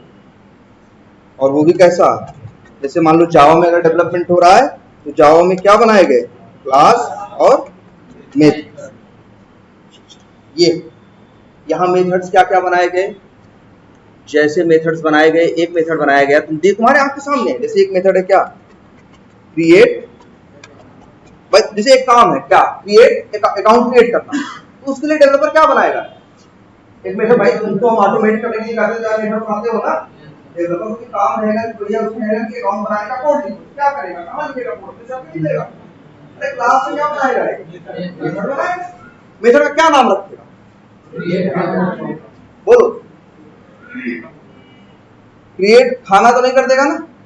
नाम तो कुछ भी रख सकता है, लेकिन नहीं भैया अकाउंट बना रहा है तो नाम क्या रखेगा? Create account. तो ऐसे ही मेथड को क्या बनाएगा? एक मेथड बनाएगा। मेथड को ये कौन बना रहा है? डेवलपर बना रहा है। जिसके अंदर एक तरह से क्या है? जिसके अंदर वो क्या लिख रहा है? जावा का कोड। और जावा का कोड क्या कर रहा है? एक मिनट, ये भी एक मिनट।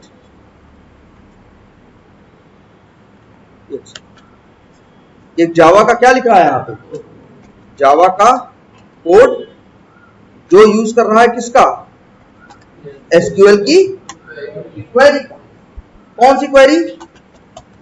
भाई वो देख लेना, 4 टाइप क्वेरी बताई गई थी ना, डेटा निकालने की, डालने की। बताइए, ये देखा तो था ना? बस वही हम बोल रहे हैं। ये क्या? इंसर्ट की क्वेरी।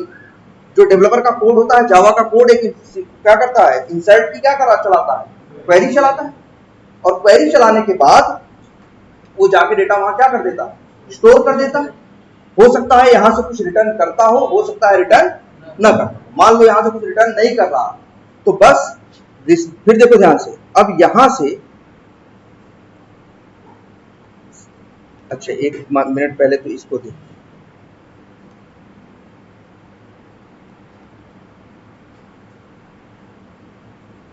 यहां देखो क्या है? अकाउंट क्रिएट हो रहा है तो कौन सी रिक्वेस्ट होगी? ये पोस्ट ना। तो रिक्वेस्ट गई, अकाउंट बना। मान लो रिस्पांस में सिर्फ क्या आया? कुछ खास नहीं आया। रिस्पांस में सिर्फ क्या आया? एक मैसेज आ गया कि अकाउंट क्या हो गया? क्रिएट। तो अब देखो ध्यान से, यहीं पे ये देखो, यहीं पे मान लो सारा एक डिजाइनर ने बना रखा है हर पेज के लिए क्या? HTML पेज, जो तुम इंस्पेक्ट करके देखते हो। तो HTML के साथ जो मैसेज या जो डेटा होता है, इसे देना होता है, उसको मिलाता है। और मिलाने के बाद रिस्पांस क्लाइंट के पास क्या कर देता है? भेज देता।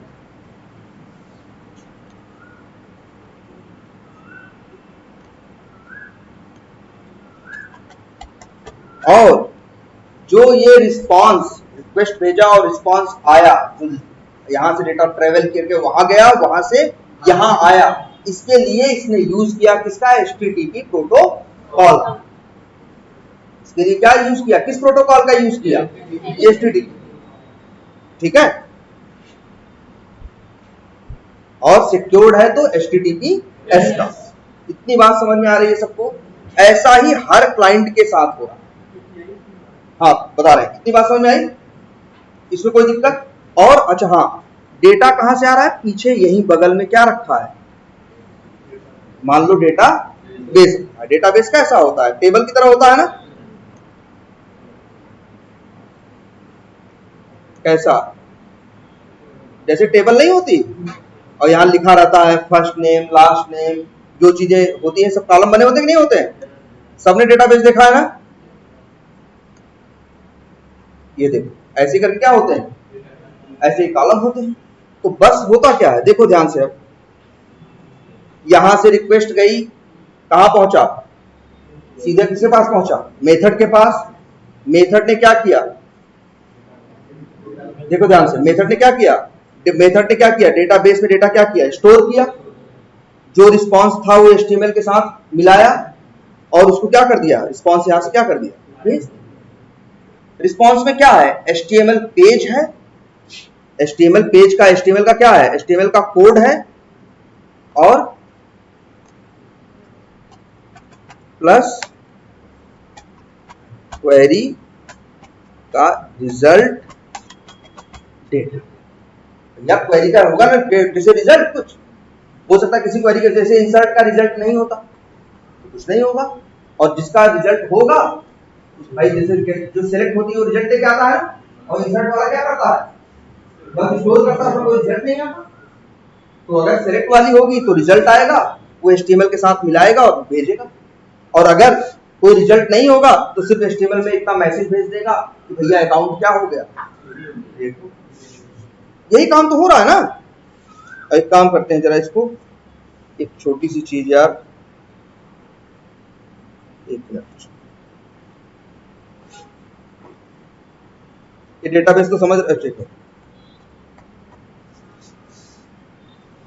एक सेकंड। और इसको भाई जरूर, इसको जरूर वो करो भाई, देख लो।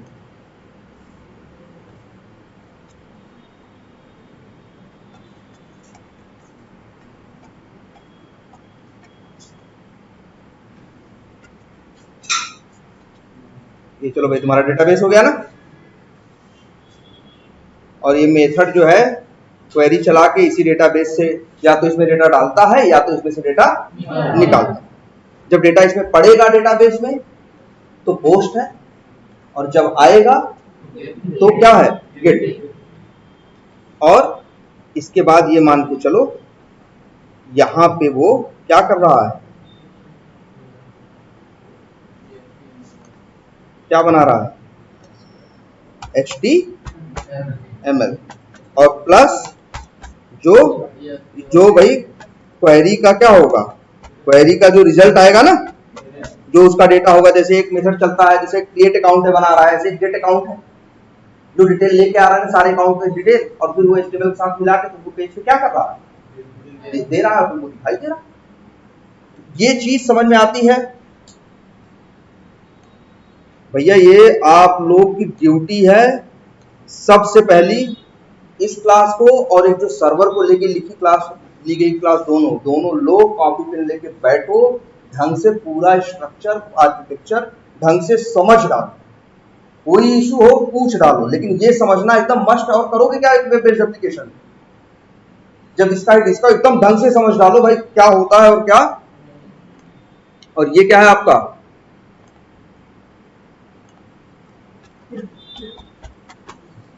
रिस्पॉन्स। इतनी बात समझ में आ रही है? बस ये मॉडल जो है मान के चलो पहले का मॉडल।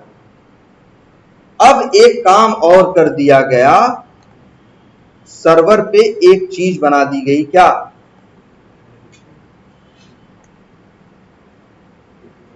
क्या बना दी गई? एपी।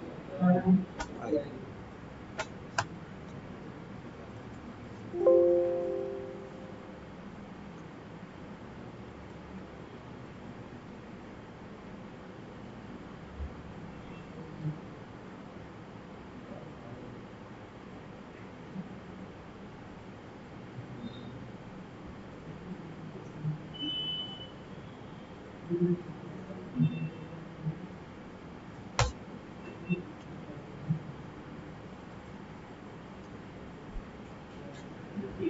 क्या हो गया? एपीआई। बस अब इतना होने लगा है, ध्यान से देखो। इस काम को करने के लिए क्या बना दी गई है? एपीआई। अब रिक्वेस्ट आ रही है किसके पास? एपीआई के पास। फिर एपीआई रिक्वेस्ट के हिसाब से मेथड क्या कर रहा है? कॉल कर रहा है। मेथड अपना काम कर रहा है।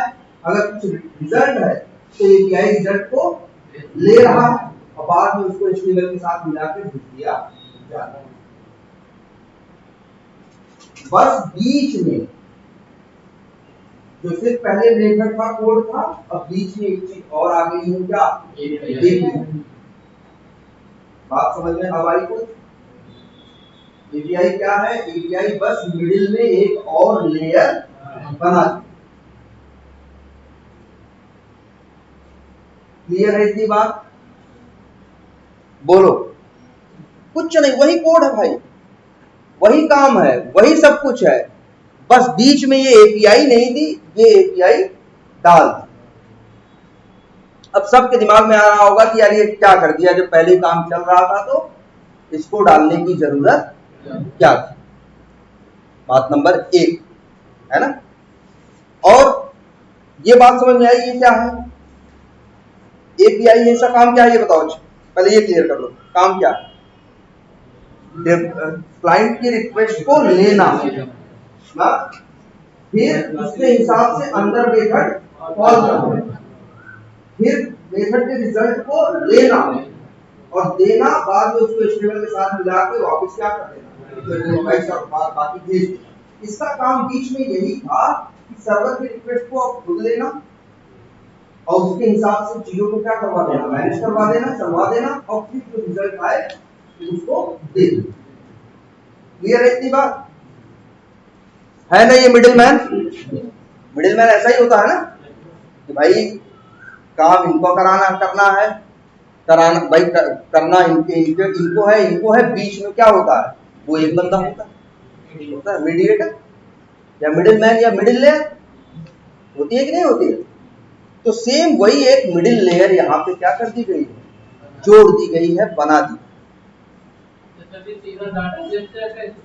कौन? ना एपीआई भाई, एक एपीआई फिट कर है। एपीआई ऐसा नहीं यार पहले कोड लिखा भाई अभी वही कोड ही है। एपीआई का काम क्या? वो तो डेटाबेस से कोई अटैच नहीं है। डेटाबेस क्या है बताओ?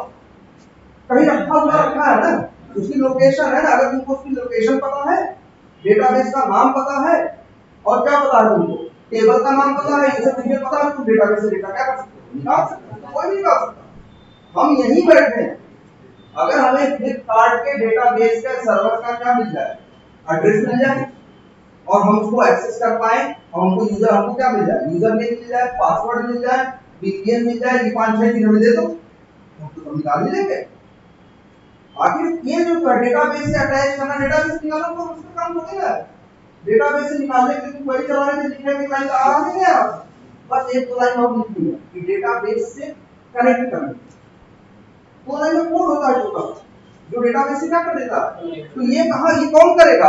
ये भैया यही होगा। कहां? ये जो कोड लिखा जाएगा यहां। और पहले भी इसी में लिखा था, पहले भी इसी में लिखा था, अब भी इसी में लिखा है। एपीआई बस इतना कर रहा है, क्या?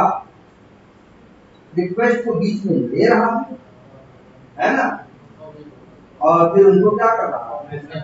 दे रहा है और इस तरह से कर रहा है। अब बोलो, अब तुमको लग रहा होगा इसकी जरूरत क्या है?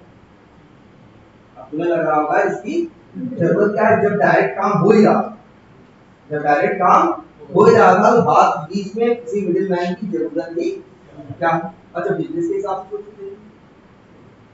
जैसे हम कुछ क्या कर रहे हैं, मान लो हम किसानों का सामान ले रहे हैं और क्या कर रहे हैं, हम मतलब किसान है अपना सामान बेच रहा है, हम बीच में आते हैं मिडिल मैन की तरह। हम कहते हैं भाई तुम एक काम करो, तुमको क्योंकि बेचने की उसकी अलग झंझट है, उसको लेके क्या करना पड़ेगा, जाना पड़ेगा। वो हो सकता है क्या है, अकेला है, उसके पास इतना क्या नहीं है, टाइम नहीं। इस तरह के इश्यू उसके साथ हो सकते हैं कि नहीं हो सकते। और प्लस वो बेचने की एक मतलब ज्यादा जगह न जानता भाई, लेकिन जो प्रोफेशनली ये काम कर रहा है तो उसके साथ क्या है, उस मिडिल मैन के साथ वो भाई ज्यादा लोगों को जानता है ना। तो तभी तो लोग मिडिल मैन को कभी पकड़ते हैं बीच में, ये सब कुछ जानने के बावजूद भी बीच में बोलेगा, बीच में बिल्कुल बोलेगा, लेकिन ज्यादा कस्टमर्स कहाँ है, ज्यादा मार्केट कहाँ है, तुम्हारा सामान कहाँ ज्यादा बिक सकता है, ये सब सारी चीजें कौन करता है भाई, तो तुम्हारे चांसेस क्या हो जाते हैं, उससे बढ़ जाते हैं। तो जरा यहाँ सोच के देखो, यहाँ देखो, पहली बात तो यहाँ समझ रहे हो, ये मिडिल मैन बीच में आया है और डेटा लेगा और डेटा देगा। देखो क्या कर रहा है, फिर से देख लो भाई, ये एकदम अच्छे से समझ लो, ये चीज समझनी सबसे जरूरी है। देखो एपीआई, देखो एपीआई से क्या हुआ, यहां से डेटा गया कहाँ, एपीआई पे, एपीआई से कहाँ गया, वो पोर्ट कॉल हुआ, पोर्ट से डेटा आया कहाँ, किसके पास आया, एपीआई के पास, एपीआई के पास से किसके पास गया, एपीआई और एचटीएमएल के साथ क्या हुआ, मिक्स हुआ, और मिक्स होने के बाद रिस्पांस बन के कहाँ हो गया, क्लाइंट के पास। सोच लो बस यही है, और कुछ नहीं कर रहा है एपीआई, सिर्फ डेटा को इधर से उधर क्या करवा रहा है, और ये पहले भी हो रहा था, ऐसा पहले नहीं हो रहा था, पहले भी हो रहा था ना, ये बीच में एक्स्ट्रा आया, पहले ये एक्स्ट्रा देखो ध्यान से। इसकी सबसे बड़ी पावर जानते हो क्या है, ये डेटा लेता है और देता है, ठीक है। अच्छा ये बताओ, मान लो हमें डेटा चाहिए, किससे, सर्वर से, मान लो हम सर्वर से डेटा किसी को देना चाहते हैं, ध्यान से समझना, मान लो हम सर्वर से किसी को डेटा क्या करना चाहते हैं, देना चाहते हैं। जैसे मेरा सर्वर है, मेरे डेटा है, मेरे पास वहां लाखों डेटा पड़े हैं, उसमें से कुछ डेटा मेरा सेंसिटिव है, कुछ मेरा डेटा सेंसिटिव नहीं। तो जो डेटा मेरा सेंसिटिव नहीं है, हम चाहते हैं लोगों को देना। ध्यान से समझो, मान लो ये जो एग्जाम्पल है, अगर किसका है, आईआरसीटीसी का, जिससे तुम अपनी टिकट क्या करते हो, बुक करते हो, तो क्या होता है भाई, क्लाइंट यहां से बुक करता है, टिकट बुक होता है, पीएनआर नंबर डाल के स्टेटस मांगता है, तो दिखाता है कि नहीं दिखाता, पीएनआर नंबर डाल के क्या करता है, वो पीएनआर नंबर डालता है और स्टेटस बटन में क्या करता है, क्लिक करता है, तो उसे पीएनआर का क्या दिखाई देता है, स्टेटस। क्या होता होगा, फिर यहाँ देखो क्या होता है, एक गेट रिक्वेस्ट जाती है, एक क्या होती है, एक रिक्वेस्ट जाती है, जाने के बाद क्या होगा भाई, वहां पे आईआरसीटीसी के सर्वर पे डेवलपर ने कोड लिखा होगा, उसका एक मेथड होगा जिसका नाम होगा सर्च एंड गेट स्टेटस, तो जाता होगा, उसमें कोड लिखा होगा, select star from PNR table where PNR number equals to this. जब ये क्वेरी डेटाबेस में चलती होगी, ध्यान से देखो, यही हुआ कि नहीं हुआ, क्लाइंट से आया कहां, मेथड के पास, मेथड से कहां गया, मेथड में क्वेरी चलाया, डेटा लिया और डेटा यहां भेजा और इसके पास आ गया। अभी आईआरसीटीसी का वो सर्वर को वो खोलो, साइट खोलो, नंबर डालो, सर्च मारो पीएनआर नंबर, यही प्रोसेस होगा। गलत नंबर डाल के देखो, तब भी वही करेगा, जाएगा यहां लेगा, यहां सर्च मारेगा, नहीं मिलेगा तो ये रिटर्न कर, ये मेथड जब रिजल्ट नहीं आता होगा तो मेथड रिटर्न कर देता होगा क्या, कि नो रिजल्ट या कुछ ऐसा, हाँ, या तो फिर यहाँ पे वो यहाँ मैसेज डाल देता होगा, एचटीएमएल के साथ एक मैसेज मिला देता होगा कि आपका पीएनआर नंबर क्या है, रॉन्ग है, और फिर आपको रिस्पॉन्स में वही एचटीएमएल क्या कर देता है। इतना हो रहा है कि नहीं, चाहे एपीआई रहे और चाहे एपीआई न रहे, ध्यान से समझना इस बात को। अब देखो ध्यान से समझो, मान लो एपीआई नहीं है, दिख तो रही है लेकिन मान लो क्या है, नहीं है। अब आईआरसीटीसी के साइट पे भाई, इतना बड़ा इंडिया, पता है 2-3 करोड़ लोग ट्रेन में रहते हैं हमेशा, दुनिया में कोई भी तबाही आ जाए तब भी 3 करोड़ लोग बच जाएंगे जो ट्रेन में इस समय इधर से उधर घूम रहे हैं, ठीक है। तो सोचो भाई, उसके पास कितने लोगों का, अब सब लोग जाके उसी के सर्वर साइट पे जाके क्या कर रहे हैं, पीएनआर क्या मार रहे हैं, सर्च मार रहे हैं। अब उसकी साइट पे लोड बेवजह बहुत क्या हो रहा है, बढ़ रहा है, उसको उसे मैनेज करना, कैटर करना आसान नहीं है। तो उसने कहा कि हम औरों को भी भाई अपना लोड कम करने के लिए बोला कि और लोग भी चाहे तो पीएनआर नंबर दिखा सकते हैं। तो बहुत लोग हैं, जैसे यात्रा है, मेक माई ट्रिप है ना, इक्सीगो है, जितनी भी साइटें हैं सभी ट्रेन में दिखाती है कि नहीं दिखाती, पीएनआर नंबर डालो सर्च मारो दिखाती है। इन्होंने कहा भैया हमारे पास आने की जरूरत नहीं है, इन साइटों के थ्रू भी आप देख सकते हो। ये दिख रहा है कि नहीं? मान लो IRCTC ऐसा करता तब क्या होता है ना? IRCTC जब तक अकेले मैनेज कर रहा था तब उसके ऊपर लोड बहुत ज्यादा था। उसने कहा कि हम इन लोगों को भी ये आदेश दे देते हैं कि ये लोग भी ऐसा कर सके। तो ये आदेश देगा तो कैसे देगा यार? ना, ये आदेश देगा वो कि हम आप लोगों को दे सकते हैं। तो भाई बताओ, छपी टिकट की स्टेटस कहाँ रखा है? डेटाबेस में। तुम्हारा जो टिकट बुक होता है उसमें इंफॉर्मेशन कहाँ है? डेटाबेस में। कितने टिकट हुए कितने नहीं हुए इंफॉर्मेशन कहाँ है? डेटाबेस में। तो भाई स्टेटस, मान लो बीच में कौन आया, ध्यान से देखो, बीच में एक आया, मान लो कौन, बहुत से आए, जैसे एक मान लो आया तुम्हारा कौन, ये मान लो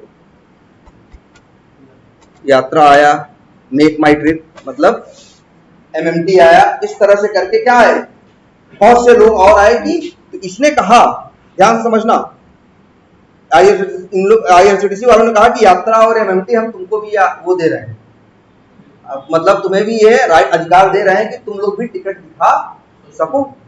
तो यात्रा और MMT वाले पूछेंगे भैया कैसे दिखा देंगे टिकट, क्या स्टेटस है, ये तो तुम्हारे डेटाबेस में रखा है, पहले हमें अपने डेटाबेस का क्या दो, वो दो, एक्सेस दो, तब तो हम जाके उसमें से निकाल के देंगे। अब IRCTC अगर देगा तो हो सकता है जो MMT और यात्रा है उसमें जाएंगे वो डेटा लेने और क्वेरी बदल के कुछ और डेटा भी निकालेंगे। जो मेक माई ट्रिप हो सकता, जो कि IRCTC जो इंडियन रेलवे है शेयर न करना चाहता। बोलो ये बात आती है कि नहीं आती? एक चैलेंज है। चैलेंज नंबर 2, मान लो IRCTC कहे कि हम ये मैनेज कर लेंगे, हम ऐसा सिक्योरिटी अंदर डालेंगे पीछे कि कुछ और नहीं मिलेगा, उनको वही मिलेगा, इनको क्या मिलेगा, वही मिलेगा। तो अब बताओ, अब लेकिन तुम सोच क्या रहे हो, तुम यही सोच रहे हो ना, यात्रा वाले भी ये मेथड क्या कर ले, कॉल कर ले, यही तो होगा ना भाई। पहले सिर्फ IRCTC के सहारे वो मेथड क्या हो रहा था, कॉल हो रहा था, और कॉल होने के बाद वो काम करके रिटर्न दे रहा था। लेकिन अब क्या तुम चाहते हो कि यहां से आए तो आए, अगर यात्रा वाले या ये मेक माई ट्रिप वाले भी रिक्वेस्ट अगर चाहें तो इस मेथड को क्या कर सके, कॉल करके दे देगा, लेके अपने यहां क्या कर ले, दिखा दे। लेकिन इसमें एक चैलेंज और आएगा, इन्होंने तो मान लो एप्लीकेशन बनाया है IRCTC वालों ने, किसमें, जावा में, तो क्लास किसकी बनाई होगी, जावा की, मेथड किसके बनाए होंगे, जावा के, जावा जैसा सब लिखा होगा ना, जगह जगह क्या यूज की होगी, जार। अब ये जो यात्रा वाले, ध्यान से समझो, जो यात्रा वाले हैं इन लोगों ने यात्रा.com बनाई थी किसमें, डॉटनेट में, किसमें बनाई, डॉटनेट में। अब इनके लिए ये मुश्किल काम है, ध्यान से समझो, कि ये डॉटनेट वाले जाके जावा का मेथड या जावा का कोड क्या करें, पहले तो थोड़ा सिक्योरिटी का इशू था, मान लो सिक्योरिटी का इशू ना भी हो तब भी तो मुश्किल है भाई। ये डॉटनेट में कोड लिखे हो और ये कोड जो काम करके डेटा ले आएगा ये किसमें लिखा है, जावा में। अब डॉटनेट और जावा आपस में कैसे बात करेंगे, बोलो, गड़बड़ है ना भाई। हो सकता है यात्रा बना हो PHP में, MMT बना हो डॉटनेट में, IRCTC बना हो किसमें, जावा में। तो PHP ये लोग यात्रा और MMT वाले जब इनसे मांगेंगे डेटा तो ये तो जावा के मेथड से मिलेगा ना।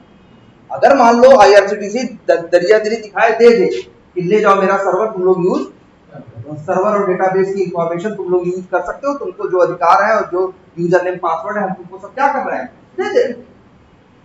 लेकिन तब भी इनके सामने चैलेंज है भैया, क्या, बोलो, कि भैया ये बने हैं जावा में, ये लोग बने हैं, कोई बना है डॉटनेट में, कोई बना है PHP में, तो एक लैंग्वेज से दूसरे लैंग्वेज को कॉल करना क्या होगा, मुश्किल होगा ना।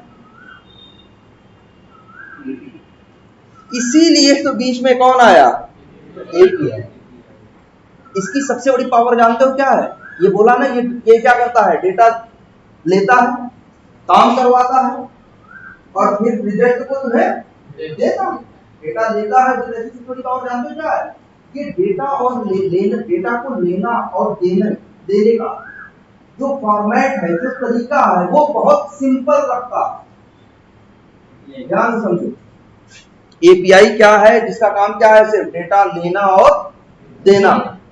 तो डेटा लेना देना तो कुछ तरीका होगा ना यार, जैसे हम कहें मेरा डेटा निकल के लाओ, तुम यार प्रिंट करा के ले आओ, तो तुम उसमें लिखे रहोगे ना, first name hyphen Rahul, last name hyphen Yadav, age ये, आधार नंबर हाइफन ये। एक फॉर्मेट है कि नहीं, एक फॉर्मेट है कि नहीं। पहले डेटा का नेम जैसे फर्स्ट नेम, फिर डेटा की वैल्यू क्या, राहुल। तो ये डेटा का क्या, डेटा रखने का एक तरीका हुआ ना, इसी को क्या बोलते हैं, डेटा का फॉर्मेट। इसी को क्या बोलते हैं, डेटा का फॉर्मेट। तो ये बस जान लो, एपीआई जो है डेटा लेने और देने का जो फॉर्मेट है, वो इतना आसान यूज करता है कि दुनिया की हर लैंग्वेज, हर टूल, हर ऑपरेटिंग सिस्टम उस फॉर्मेट से डेटा लेना और देना जानते हैं। अब बात समझो, समझो, देखो ध्यान से। आखिर क्लाइंट कॉल करे तो एपीआई के पास जाएगा, एपीआई डेटा लेके आएगा कि नहीं लेके आएगा, और फिर डेटा देगा कि नहीं देगा। तो जो डेटा ये लेता और देता है, किस फॉर्मेट पे लेता है मालूम है, ध्यान से देखो। एक फॉर्मेट ये है, तुम इसका नाम सुने हो,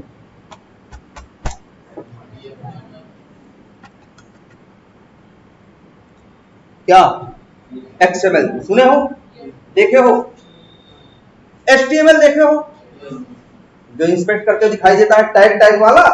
तो वही जो एक्सएमएल है, ये वही लैंग्वेज है जो कैसे लिखी जाती है, ऐसे कर, ऐसे तुम्हारा एचटीएमएल होता है ना यार, तो एक्सएमएल भी क्या होता है, ऐसे। तो इनका डेटा रखने का एक क्या है, एक फॉर्मेट है।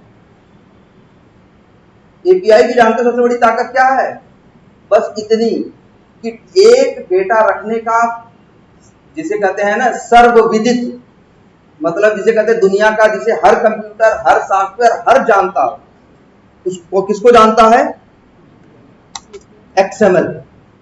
इतनी आसान है, इतनी क्लियर भाषा है ये कि दुनिया का हर कंप्यूटर, हर सॉफ्टवेयर, हर ऑपरेटिंग सिस्टम, सब लोग, हर लैंग्वेज, सब लोग जानते हैं किसको, ध्यान से देखो, एक्सएमएल।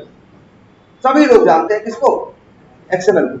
एपीआई का बस इतना ही काम है, मेन पावर इसकी, कि इतने आसान फॉर्मेट में डेटा लेता है और इसी आसान फॉर्मेट में डेटा देता है। आखिर ये बताओ, अच्छा यात्रा और एमएमटी को क्या चाहिए आईआरसीटीसी से, क्या चाहिए बताओ, इनकी जमीन जायदाद चाहिए, अरे डेटा चाहिए। यही भैया पीएनआर नंबर के सहारे ये मिल जाना चाहिए कि स्टेटस क्या है, कि वेटिंग लिस्ट 26 चल रहा है, कि कंफर्म हो गया है, ये क्या है, ये डेटा ही तो है कि अभी वेटिंग लिस्ट 26 है, बाद में 25 है, ये 25 26 क्या है, डेटा ही तो है। यही डेटा तो चाहिए यात्रा को, कहां से, आईआरसीटीसी से।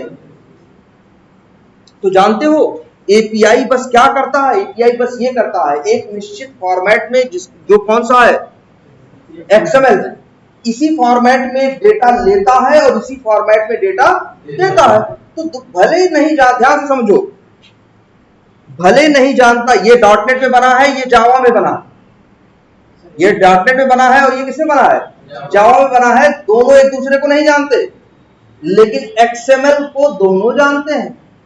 तो जो इनको डेटा लेना होता है या जो डेटा लेना होता है, वो एक्सएमएल में डेटा देते हैं, और वो भी उनको डेटा, मतलब वो समझ लो एपीआई का काम है एक्सएमएल में डेटा लेना और फिर एक्सएमएल में डेटा देना। बात समझ में आ रही है कुछ। तो बस ये देखो, इस सॉफ्टवेयर और इस सॉफ्टवेयर के बीच में बात करना आसान हो गया कि नहीं हो गया। ऐसे अगर तुम कहते डॉटनेट वाले से कि जाओ जरा जावा का मेथड चलाओ, तो डॉटनेट कैसे जावा का मेथड का कॉल करते, लेकिन जावा के मेथड से डॉटनेट चाहता क्या है कि भैया उस मेथड से रिलेटेड जो डेटा डेटाबेस से रखा है वो ले आओ, वो ले आओ। तो बस वो क्या करता है, वो डेटा वहां डेटाबेस से ले आता है, ले आने के बाद उसको एक्सएमएल में रख के दे देता है। और जो दूसरा डॉटनेट वाला है, वो भी जानता है कि एक्सएमएल में से डेटा कैसे उठाना है, उसमें से डेटा उठा के वो अपने साइट पे क्या करता है, दिखा देता है। एपीआई इतना क्लियर हुआ एपीआई के साथ सबसे बड़ी अच्छी दिक्कत, सबसे अच्छी चीज क्या है जानते हो? एक सॉफ्टवेयर दूसरे सॉफ्टवेयर से क्या लेता देता? सिर्फ डेटा। बस ये इतनी, इसकी यही पावर है। इसने क्या कर दिया, एक आसान सा तरीका चुन लिया। क्या? कौन सा? एक्सएमएल, और एक और भी है क्या? जेसन। जेसन और एक्सएमएल दिखाएंगे, बहुत आसान। अभी एक दिन ये सिखाया जाएगा। डेटा रखने का एक बहुत आसान सा तरीका है, जो डैश डैश करके नहीं लिख रहे हो, ऐसे समझो इसका भी अपना एक डेटा रखने का क्या है, तरीका। इतना आसान तरीका है और इतना, जिसे कहते हैं ना, पूरी सर्वविदित है। सब जानते हैं, जितने भी कंप्यूटर बने हैं, ऑपरेटिंग सिस्टम बने हैं, सब जानते हैं कि एक्सएमएल चीज क्या है। तो बस एपीआई क्या कर रहा है भाई? एपीआई क्या करता है? डेटा लेता है और फिर डेटा देता है। तो भाई जो देने वाला है वो भी जानता है एक्सएमएल क्या है, तो एक्सएमएल में डेटा बना के वो क्या करेगा? दे देगा। एपीआई क्या करेगा? वो डेटा डेटाबेस से निकालेगा और वो भी एक्सएमएल बना के क्या करेगा? डेटा दे देगा। वो भी एक्सएमएल जानता है। बात समझो इस चीज को।